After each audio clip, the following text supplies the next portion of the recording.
ওপার বাংলার জনপ্রিয় অভিনেত্রী স্বস্তিকা মুখার্জি ব্যক্তিজীবনে খুব অল্প বয়সে স্বামীর সঙ্গে বিচ্ছেদের পর বেশ কয়েকজন তারকার সঙ্গে জড়িয়েছিল তার নাম, যাদের একজন নির্মাতা সৃজিত মুখোপাধ্যায়। টলিউডে তাদের প্রেমের খবর ছিল ওপেন সিক্রেট, যদিও বহু বছর আগে এ জুটির সম্পর্ক ভেঙেছে। সৃজিত বাংলাদেশের মডেল অভিনেত্রী রাফিয়াত রশিদ মিথিলার সঙ্গে ঘর বেঁধেছেন। অন্যদিকে স্বস্তিকা এখনও সিঙ্গেল মাদার হিসেবেই থেকে গেছেন। দীর্ঘদিন পর প্রাক্তন সৃজিতের নির্দেশনায় টেক্কা সিনেমায় কাজ করেছেন স্বস্তিকা।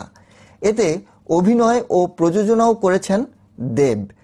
আগামী 8ই অক্টোবর মুক্তি পাবে এই সিনেমা। তার আগে 3রা সেপ্টেম্বর মুক্তি পেল সিনেমাটির টিজার প্রকাশ অনুষ্ঠানে হাজির হয়েছিলেন সৃজিত মুখার্জি, স্বস্তিকা মুখার্জি ও দেব, রুক্মিণী সহ অনেকে। এ সময় স্বস্তিকাকে দেখা যায় পরিচালক সৃজিতের সঙ্গে। সংবাদ সম্মেলনে নিজেদের পুরনো প্রেম নিয়ে কথা বলেছেন অভিনেত্রী, যেখানে স্বস্তিকাকে বলতে শোনা যায়, যখন সম্পর্কে ছিলাম অনেকেই বলেছিলেন আমি নাকি সৃজিতের জন্য কাজ পাই, কিন্তু মনে আছে রাজকাহিনীতে একটা চরিত্র দেওয়ার জন্য আমি রীতিমতো সৃজিতের পায়ে ধরেছিলাম। আমাদের মধ্যে তুমুল অশান্তি হয়েছে, কিন্তু সে রাজি হয়নি।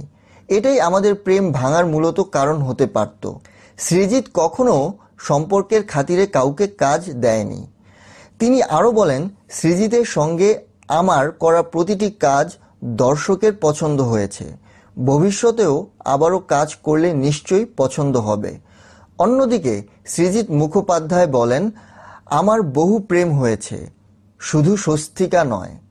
তাদের প্রত্যেককেই বলেছিলাম আমার কাজ আর সম্পর্কের জায়গা দুটো সম্পূর্ণ আলাদা। আমার সঙ্গে প্রেম করেছে মানে তাকে কাজ দিতে হবে, তা একেবারেই অন্যায়। ধন্যবাদ সবাইকে সঙ্গে থাকার জন্য।